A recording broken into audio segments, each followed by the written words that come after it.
Sir వల్ల మేమంతా విజయవాడ మొత్తం ప్రజలు ఇలా ఉన్నామంటే సార్ దయ వల్లే. సారు మంచి నీళ్లు, మురికి నీళ్ళు అని కాకుండా అది కాకుండా ఇది కాకుండా చాలా మాతో పాటు బాగా తిరిగేవారు, మాకు చాలా హెల్ప్ చేశారు. ఈరోజు సార్ చేసే సాయానికి మేము ఏదో ఒకటి వ్యాపారం చేసుకుంటాకి. సార్ గరికపాటి రాజు గారు సార్, వీరి ఆటో రిపేర్ కోసం సహాయం 10,000 స్పెషల్ ప్యాకేజ్ కింద ఇవ్వడం జరుగుతుంది సార్. రాజు గారు ప్లీజ్.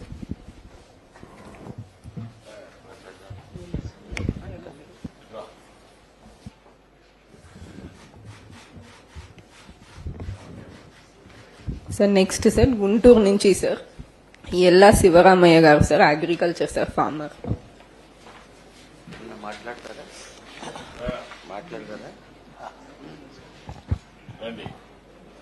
నా పేరు యాళ్ళ శివరామయ్య గారు, వడ్రపూడి. నేను 5 ఎకరాలు మాకానే వేసానండి. మొత్తం ఆలివ్ సందర్భంగా మొత్తం మురిగిపోయింది. ఈ సబ్సిడీ ఇంత త్వరగా ఇచ్చిన ముఖ్యమంత్రుల్లో చంద్రబాబు నాయుడు గారు తప్పితే ఎవరు ఇవ్వాల.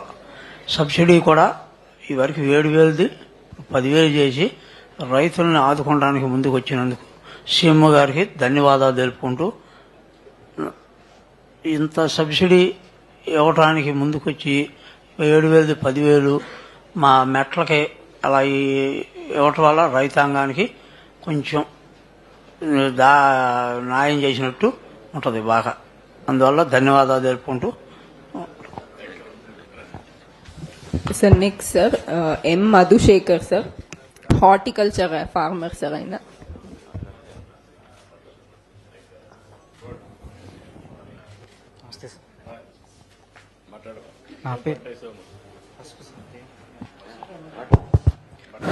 నా పేరు మధుశేఖర్, చిర్రావూరు, తాడేపల్లి మండలం. నేను 3 ఎకరాల 73 సెంటు కౌలు రైతును సార్. నేను పసుపు, అరటి, సొరకాయ ఇవన్నీ వేసాను. మొన్న వచ్చిన ఫ్లడ్ వలన అన్నీ పాడైపోయినాయి. సుమారు పసుపుకే నేను 1,20,000 వరకు పెట్టుబడి పెట్టాను. అరటికి 80,000 వరకు పెట్టాను. ఇవన్నీ బాగా నష్టపోయాము. ఇందాక ఒక మీడియా మిత్రులు అడిగారు కౌలు రైతులకి ఎలా చేస్తున్నారు అని. నేను కౌలు చేసుకుంటున్నాను. ఫస్ట్ టైం కౌలు రైతుకి ఆర్థిక సహాయం చేస్తున్నది మన ముఖ్యమంత్రి సార్. ముందుగా సార్కి కృతజ్ఞతలు తెలుపుకుంటున్నాను.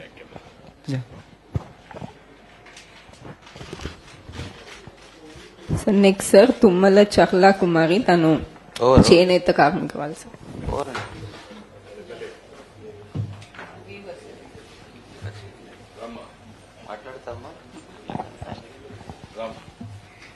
నమస్తే సార్, మాది మంగళగిరి రత్నాల చెరువు sir.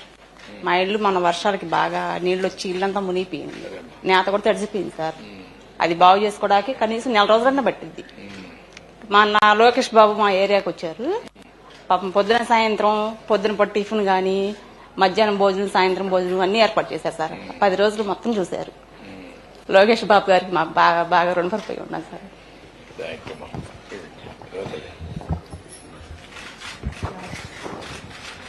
Sir next beneficiary sir Palleppu Srinu, ఈయన ఫిషర్మెన్ సార్.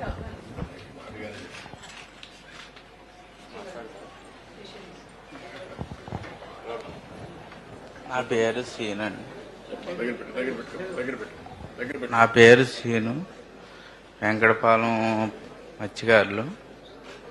అక్కడే చిన్నప్పటి నుంచి ఆట చేస్తున్నాం, అక్కడే ఉంటున్నాం. పడవ మునిగిపోయి వల్ల నెట్ అంతా పోయింది. ధన్యవాదాలు.